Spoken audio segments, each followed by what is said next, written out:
सुनावे जा रहल बनी। जौना गीत में रउआ के दर्शावल बा कि एगो बोली के कारण का हो जाला और बोलिए के कारण गोली भी चल जाला। ताई कवि जी के भाव लगता कैसे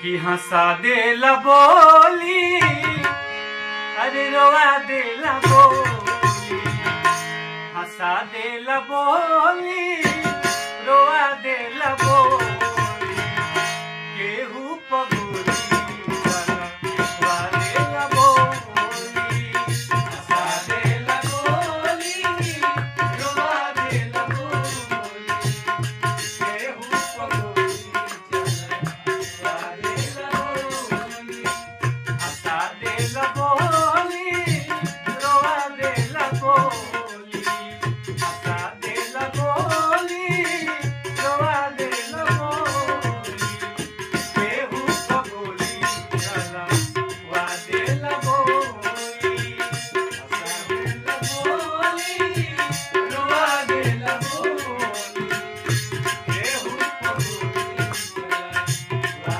देला बोली। और ये का के बोलिए हो कारण की भइले महाभारत, कितना लोग मारल भइले रण में अकारत।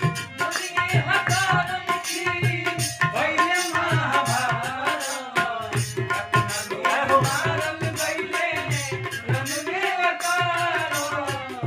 बोलिए कारण कि महाभारत भइल रहे। हो बोलिए हो कारण की भइले महाभारत, कितना लोग मारल भइले रण में अकारत। बोलिए हो कारण की भइले महाभारत, कितना लोग मारल भइले रण में अकारत। द्रौपदी के साड़ी साड़ी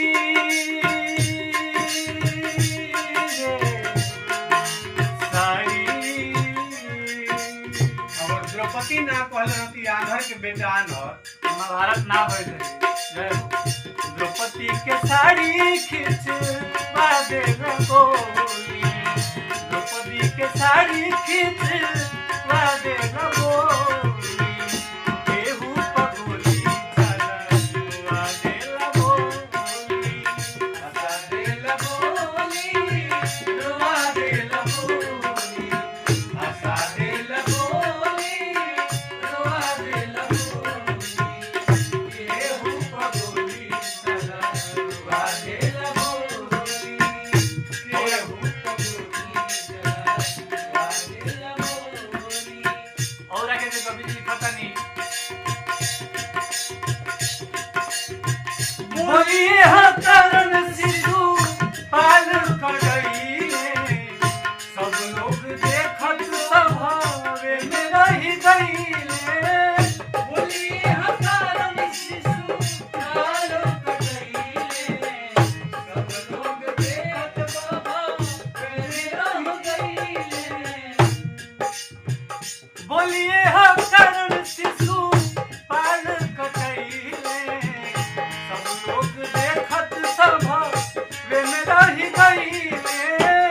बोलिए हो कारण शिशु पाल कटैले, सब लोग देखत सभावे में रही गइले। भाई से भाई के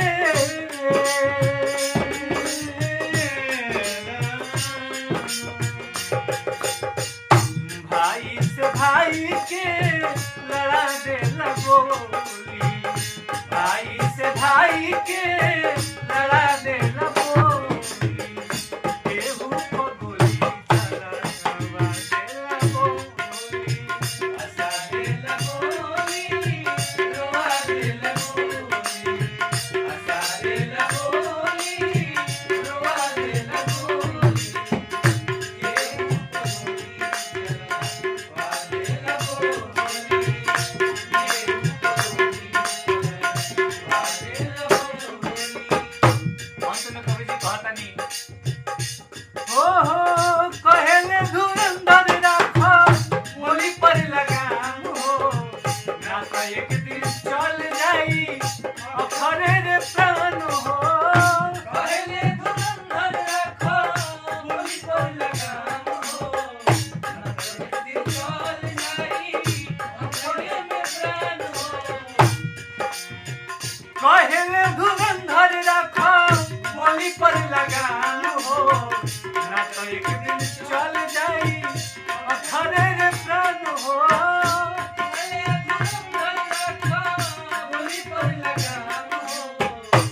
चिन्हा देवेला, जाति संस्कार सब चिन्हा देवेला बोली। जाति संस्कार के